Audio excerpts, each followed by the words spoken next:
Hi, my name is Emily Stone. I don't have any specific passages as I'm pulling quotes that Lord Henry's saying throughout the first 10 chapters that reflect his role within the novel. In class, we talked about dandyism and how originality is an important construct of it. Yet, there's also this cult-like atmosphere around their group that's shown through their consistent need to be different.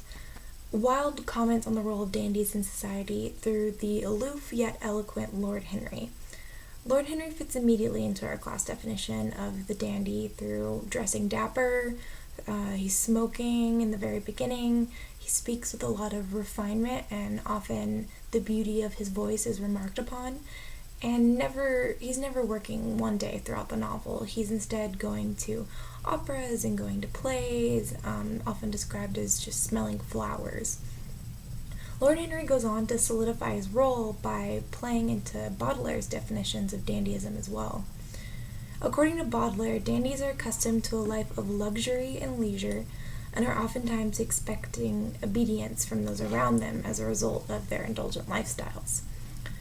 A result of this free time is often boredom, which is a constant theme in decadence that we've been seeing through the things we've been reading.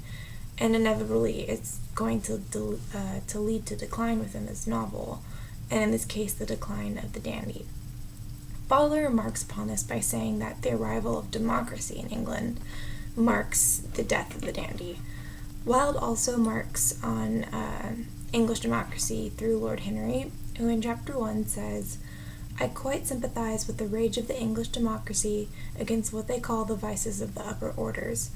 The masses feel that drunkenness, stupidity, and immorality should be their own special property, and that if any one of us makes an ass of himself, he is poaching on their preserves.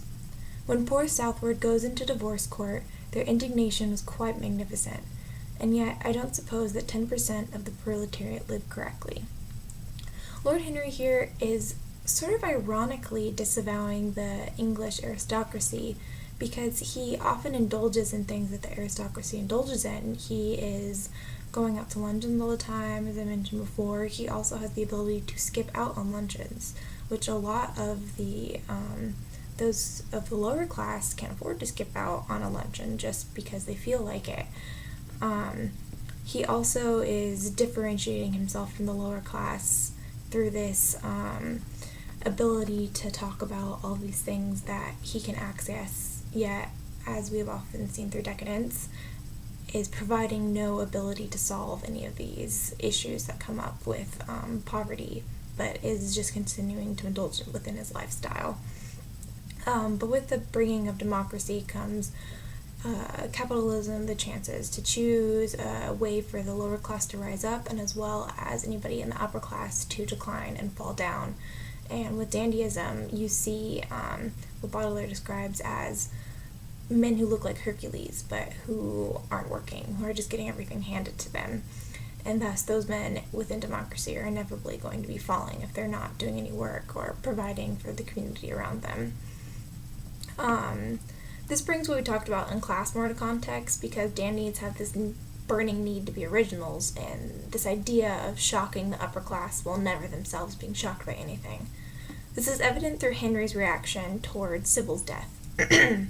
Instead of offering sympathies towards Dorian, Henry's worried about Dorian's image, and he remarks that the real tragedies of life occur in such an inartistic manner that they hurt us by their crude violence, their absolute incoherence, their absurd way of meaning, and their entire lack of style.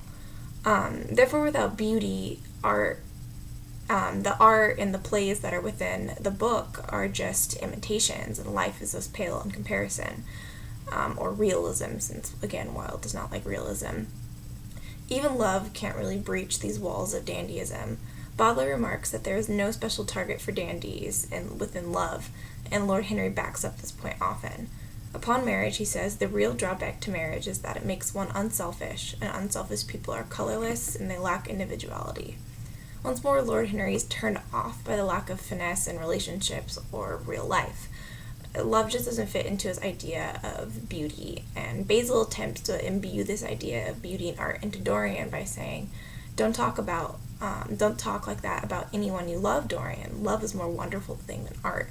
And coming from an artist, this is a really influential thing to say, but Henry quickly comes in and interrupts with his own opinion by saying they're both simply forms of imitation. And so they become as Sybil imitates the characters she plays and commits suicide, but not as beautifully as she does on stage. And Dorian's portrait imitates his own life.